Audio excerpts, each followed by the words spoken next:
कब्रिस्तान ऐसा था कि हमने कत्ल खाने को शिफ्ट करके कब्रिस्तान किया था, जितनी मेरी याददाश्त है। तो हेर फेर बाद में फिर कब्रिस्तान की जगह जो चेंज की गई उसमें मैं नहीं था। एक तवज्जो दूं तो बहुत से लोगों को तकलीफ होती थी, यहाँ के लोगों को नेता नहीं बनने मिलता था, तो मैं थोड़ी सी घर में तकलीफ ना हो जाए, आमदार साहब को तकलीफ ना हो जाए, तो ज़्यादा तवज्जो नहीं देता था। हमारे वीडियो को लाइक करें, हमें सब्सक्राइब करें और बेल आइकन पर क्लिक करें। रजीब भाई, आप मेमोली का जो कब्रिस्तान है यहाँ पर आज विजिट किए, भरने की काफ़ी मांग चल रही है इस कब्रिस्तान को लेकर, क्या बजट इसका निकाला गया है और कितने जो है भरने की जाएगी? कुछ महीना पहले यहाँ के जिम्मेदारान ने, राजू अजीज और बाकी के हमारे कॉरपोरेटर्स ने एक मेरे नज़र में बात लाई थी कि कब्रिस्तान के अंदर 2.5 करोड़ रुपए का भरने का वापस से काम निकल रहा है, और वो बात नज़र में लाने के बाद में मुझे फिर से वो एक डर था कि वही अंधाधुन मनमानी कारोबार चले, और जो आवाम की हमेशा जो शिकायतें थी, क्योंकि पिछले बारिश और उसके पहले बहुत से यहाँ जो जिम्मेदार कुछ मौजूद भी है, उन्होंने हमारे नज़र में लाया था कि पानी निकलता है,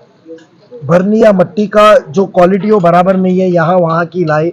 और वो व्हाट्सएप पे अपने वॉइस रिकॉर्डिंग के ज़रिए एक दूसरे के अपने बयानात सुने होंगे।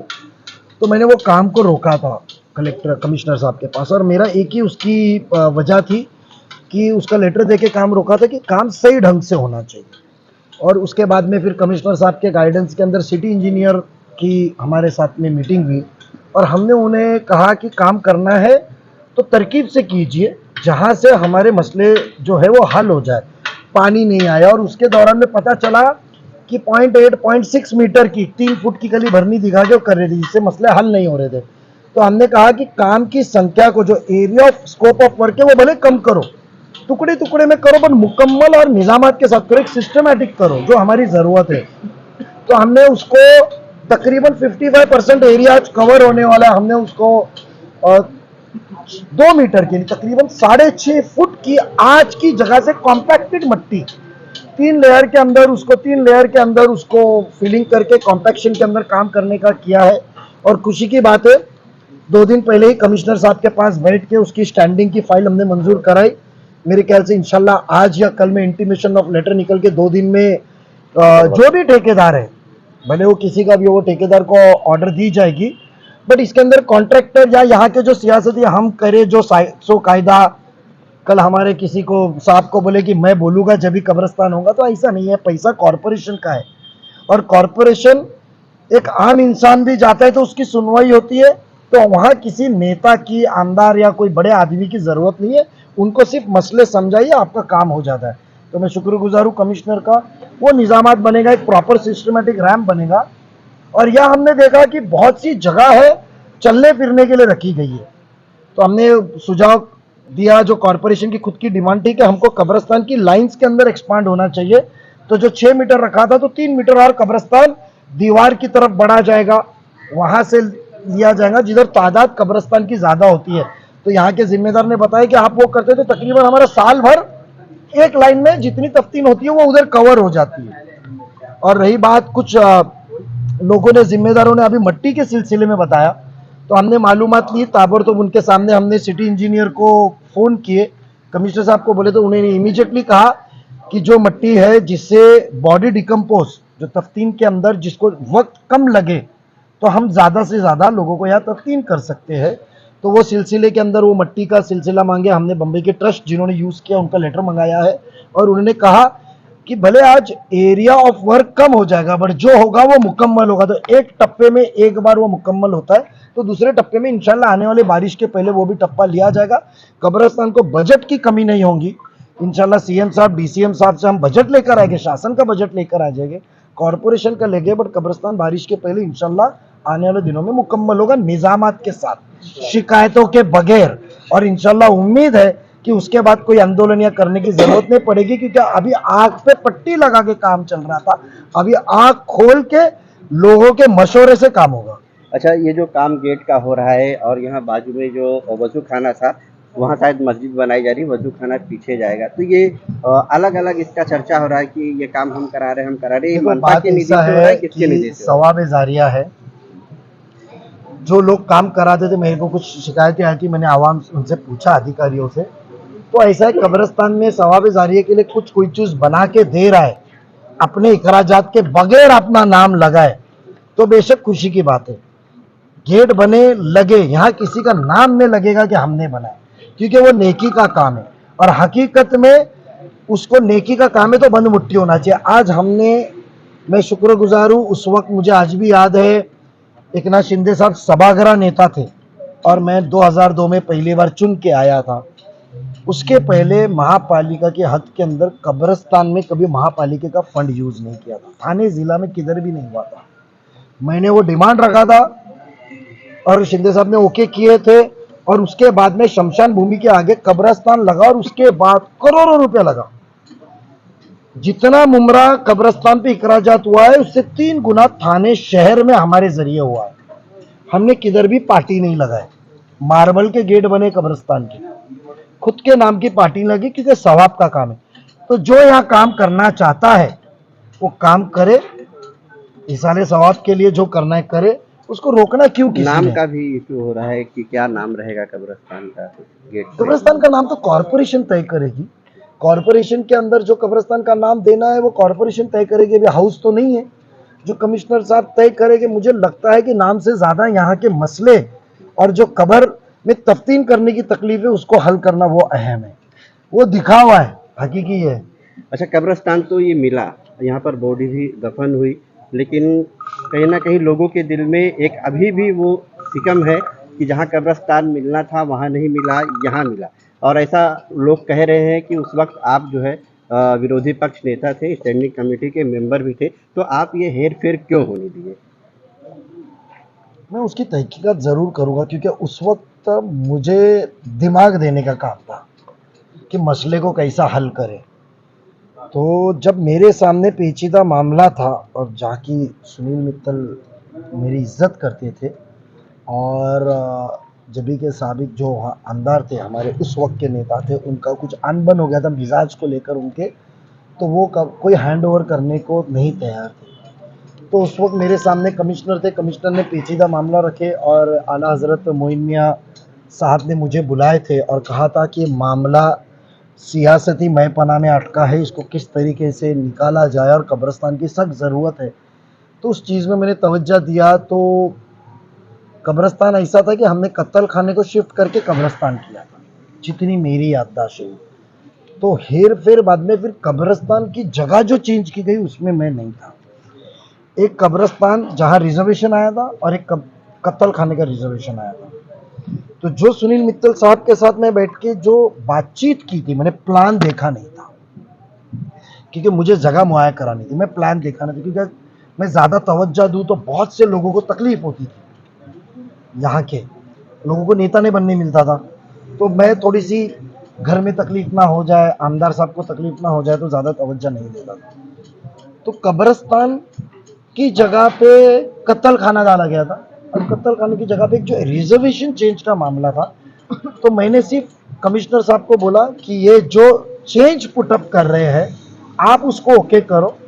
और मालिक को मैंने बगैर ज़मीन पे बगैर प्लान देके, अल्लाह ताला को नाजिल रख के कहता हूँ, बगैर प्लान देके मैंने कहा था कि आप ये चेंज करो। बट मैंने सुनील मित्तल साहब को कहा था कि ये चेंज आपका जो है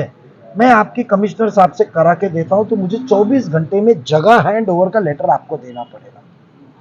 और मुझे आज भी याद है तकरीबन 5 या 6 अगस्त रहेगी, अगस्त का महीना था, संडे के दिन जायसवाल साहब ने अपने बंगले पे सुनील मित्तल को बुलाए। मैं, सुनील मित्तल, निम्बालकर साहब और एडीडीपी जबी के गोयल साहब, हम मौजूद थे। और जब भी उनको सामने उनको ज़बान दिलाई गई और कहा गया कि आप कब्रिस्तान हैंड ओवर करो, उन्होंने संडे को बोला कि ये लेटर मैंने लाया हूँ हैंड ओवर का। तो मुझे जगह जल्द से जल्द चाहिए थी क्योंकि हम एक्विजिशन लॉ में जाते थे तो तकरीबन हमको 3 साल लगते थे जगह लेने को। वो बकाया पैसा हमको जमा करना था, कलेक्टर को प्रोसीडिंग होती थी। तो जो जल्दी चीज़ थी, तो जल्दी चीज़ में कब्रिस्तान जल्दी मिल रही है, वो क्या मांग रहा है उसके ऊपर तवज्जो ना देते हुए किए। अब वो बाद में देखो, आप चीज़ याद रखो, कब्रिस्तान मंजूर आपका 2015 में हुआ, हैंड ओवर 15 में आया, 16 की जनवरी में आया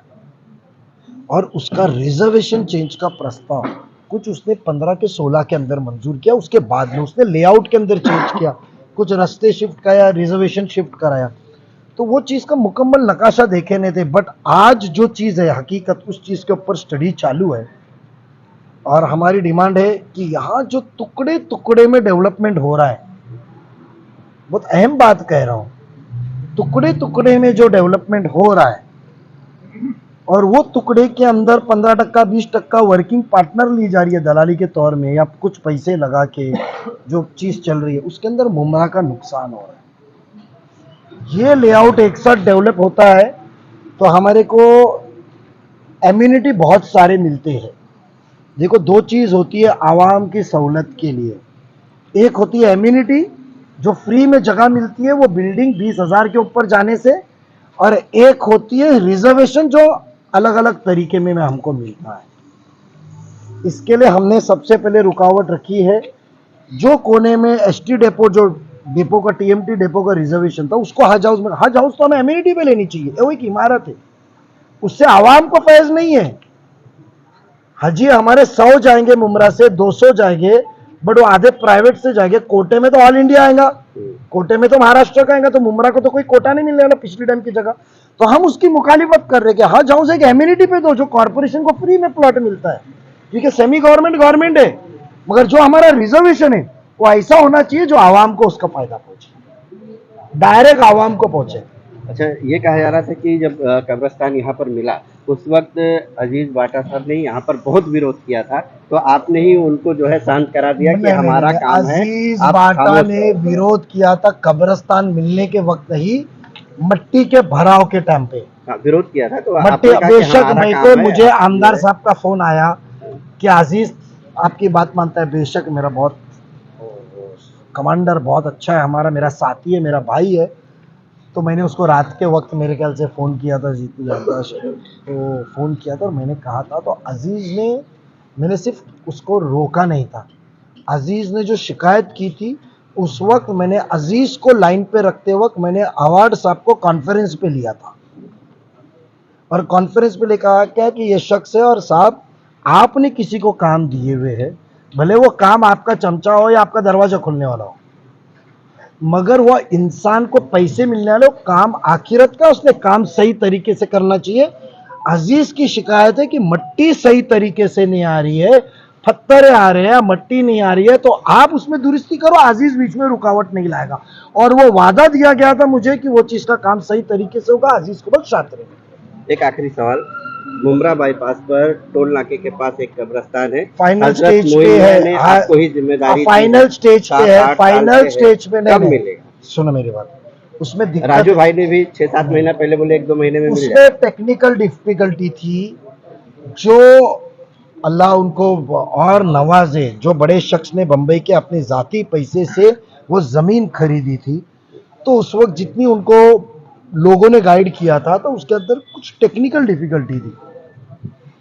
उसकी शुरुआत करने के अंदर ऐसे शरीयतन तौर पे मालिक का हक की अदा किए बगैर हम नहीं शुरू कर सकते, तो उसकी रजामंदी चाहिए, मालिकों ने वो रजामंदी दी नहीं, इसके लिए शुरू नहीं हुआ, तो उसकी कुछ टेक्निकल प्रॉब्लम थी। फिर ऐसा था ट्रस्ट और परमिशन, तो हमको रिवर्स जाना पड़ा, यानी हमको थाना से वीटी जाना था, मस्जिद स्टेशन से पीछे आए, क्योंकि वो जो टेक्निकल प्रॉब्लम था जब मेरे पास केस आई तो वो चीज़ से किया गया है। मेरे ख्याल से इंशाल्लाह आने वाले 30 तारीख के पहले वो रजिस्ट्रेशन रुका है, वो हो जाता है, तो तकरीबन इंशाल्लाह उसका तफ्तीम का काम हमारा महीने से 1.5 महीने में शुरू होगा, क्योंकि वो मालक को जो मुआवजा अदा करना है वो एक आफ्टर द पीरियड के बाद ही होगा, उनको एक टीडीआर सर्टिफिकेट देना है एग्रीमेंट के हिसाब से, तो टीडीआर सर्टिफिकेट देने के लिए अभी रजिस्ट्रेशन होगा, रजिस्ट्रेशन करके महीने 1.5 महीने में टीडीआर निकलेगा, उनको देंगे और दूसरे दिन काम चालू होगा। बाकी के जिम्मेदार के साथ कॉरपोरेशन ने हर चीज़ फाइल ओके करके रखी, उसकी वजह से देरी हो गई, यू टर्न मारना पड़ा, नहीं तो वो जो सिलसिले से चल रहे थे, ट्रस्ट के नाम पे टीडीआर निकलता तो ट्रस्ट को फिर टीडीआर मालक को देते आता नहीं, और उसके लिए चैरिटी में जाना पड़ता और 1 साल जाता था उनका। इसके लिए हमने कहा कि ये ट्रस्ट के नाम का 7/12 कैंसिलेशन करके उसके लिए कॉर्पोरेशन की एनओसी लगी, ठहराव लगा, कैंसिल करके वापस मालक के नाम पे लाए, क्योंकि टीडीआर मालक को जाना है, वो इंसान ने नियत की है कि बचा हुआ टीडीआर भी वो अपने आवाम को देने वाले हैं, वक्फ करने वाले हैं, तो उसकी वजह से वो चीज़ को दे रही है। सही